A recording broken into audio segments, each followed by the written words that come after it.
કોર્પોરેશને અને પાવર હાઉસે જે કંઈ આ કામ કરી ગયા, લાઇટ અને પાણી, પાયાની જરૂરિયાત કાપી ગયા, બિનજરૂરીને માનવતા વિહોણું કામ છે.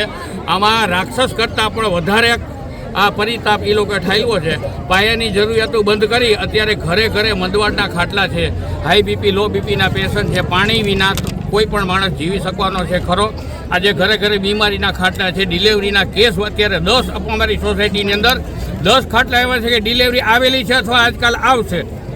તો આના માટે કોઈ લાઇટ પાણી વિના કોઈ શક્ય છે? બીજું કે રિકન્સ્ટ્રક્શન કરી રિનોવેશનના એ લોકો અમારી પર પ્રેશર મૂકે છે. લાઇટ અને પાણી વગર પરિવાર રિનોવેશન કરશે કેવી રીતે? પાણી વગર રિનોવેશન થશે મકાનનું? બીજી વસ્તુ કે 3 નોટિસ દરમિયાન 40% ઘરે રિનોવેશન 15,000 20,000 ખર્ચીને કરી નાખ્યું છે. તો કરાવેલાને પણ આની સજા ભોગવવાની, એને પણ પાણી ના આપવું, આ કઈ જાતનો ન્યાય છે? બીજું લાઇટ અને પાણી કાઢવાનો સુપ્રીમ કોર્ટ લગી એવો કોઈ બનાવ નથી કે તમે પાયાની જરૂરિયાત પાણી અને લાઇટ કાપીને જનતાને રોડ ઉપર તમે લઈ આવી દો. લાઇટ અને પાણી કાપવાની સુપ્રીમ કોર્ટ સુધી કોઈ પણ સત્તાને એવી પાવર નથી કે તમે પરિવારની પાયાની જરૂરિયાતો કાપી નાખો, પાણી વિનાને અને ઘર વિહોણા તમે કરી નાખો, લાઇટ વિનાને કરી નાખો. આવી કડકડતી તડકાની આવી પરિસ્થિતિમાં તમે બૈરાઓને, વૃદ્ધોને, ડિલિવરીવાળી દીકરીઓને, બહેનોને અત્યારે 10 ઘરે ડિલિવરી આવેલી છે 2-3 દિવસ પહેલાંની, 2-4 દિવસ પછી ડિલિવરી આવે એમ છે. તો આવી બહેનો દીકરીની દયા નથી ખાતું તંત્ર? લાઇટ અને પાણી વિના જીવન શક્ય છે? આમાં રાજકારણ લઈ આવવાની કોઈ જરૂર નથી. પાયાની જરૂરિયાત તમે જે ખેંચી લીધી એ પાયાની જરૂરિયાત તમારે 24 કલાકમાં પાછી આપવી જ પડે.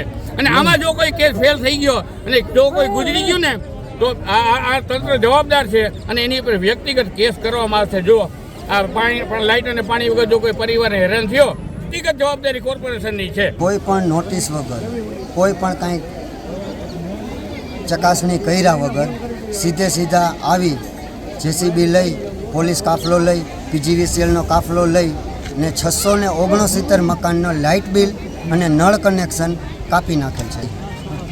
કાલ સવારથી કાપી નાખે 669 જેવા મકાન. વર્ષ પહેલાં નોટિસ હતી રિનોવેશન કરાવવા માટેની, જેમાં 70% રિનોવેશન થઈ ગયા છે. અમુક 8થી 10 મકાન જે જર્જરિત જેવું છે, પણ લગભગ 70% રિનોવેશન થઈ ગયા છે. 10 થી 12 મકાન જ એવા છે કે જે જર્જરિત હાલતમાં કહી શકાય.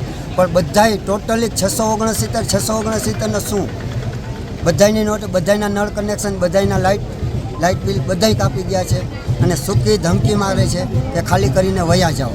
અમે કમિશનર સાહેબને કોર્પોરેશન ઓફિસે મળવા ગયા, ત્યાં અમને રજૂઆત કરી તો અમને એવું કહેવામાં આવે છે કે ભાઈ કાલ સવારે અમારો અધિકારી, તમારે અહીંયા દિવાલ પડે કે મકાન પડે તો અમારા અધિકારીને જેલમાં જવાનો વારો આવશે.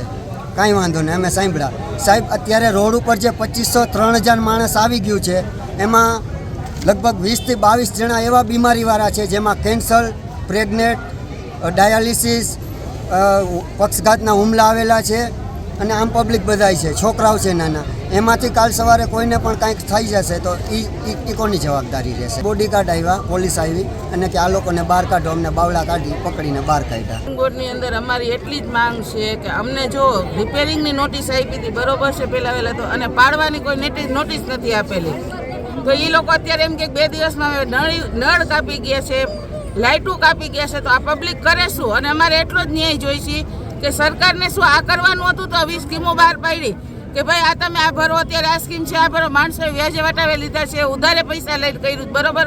તો હાઉસિંગ બોર્ડે શું કર્યું? અને અમારો એટલો જ અમારે ન્યાય જોઈશે કે અમને મકાન હાટું મકાન આપો, અને પાડવું હોય તો અમને સામું બીજા મકાનની વ્યવસ્થા કરી દો અથવા ભાડાની વ્યવસ્થા કરી દો. 100 ઘર અત્યારે રોડ ઉપર છે. કાલના કોઈ માણસોએ ખાધું પીધું નથી, ઘરમાં માણસોને બીમારીના ખાટલા છે, કોઈની ઘરે ડિલિવરી છે, કોઈની ઘરે લગ્ન પ્રસંગ છે. તો આ માણસોને સમજવાનું શું? મેં ગયા હતા અધિકારી આગળ તો એને અમને ચોખ્ખું જ કીધું કે હવે આમાં કાંઈ થાય એમ જ નથી. તો આ કોઈ એનો જવાબ નથી કે આનો કોક તો રસ્તો હોય ને. તંત્રને એટલું જ કહેવાનું છે કે અત્યારે કોઈ પણ અહીંના કોર્પોરેટર કયો કે અધિકારી કયો કોઈ હાઉસિંગ બોર્ડમાં આવ્યું નથી કે માણસોએ ખાધું છે, પીધું છે, જીવે છે કે મરી ગયા. અને અત્યારે પબ્લિકમાં કોઈને કંઈ થયું તો આની જવાબદારી સરકારની લેશે? અમને લેખિત આપો. અમારી માંગ એટલી જ છે કે અમને રિનોવેશન કરાવવાનો મોકો આપો અને ટાઈમ આપો, અને અહીંની લાઇટ ને પાણી એ આપો તાત્કાલિક ધોરણે. 24 કલાકમાં અમને ચાલુ કરાવી દીધી. અને અહીંની કોઈ પબ્લિકને કાંઈ થયું તો સરકારની જવાબદારી રહેશે. અને સરકાર અમને એવો જવાબ આપે છે, અમે ગયા તો કે ભાઈ એ અમારે કંઈ જોવાનું જ નથી. તો આ કોઈ ન્યાયની વાત નથી.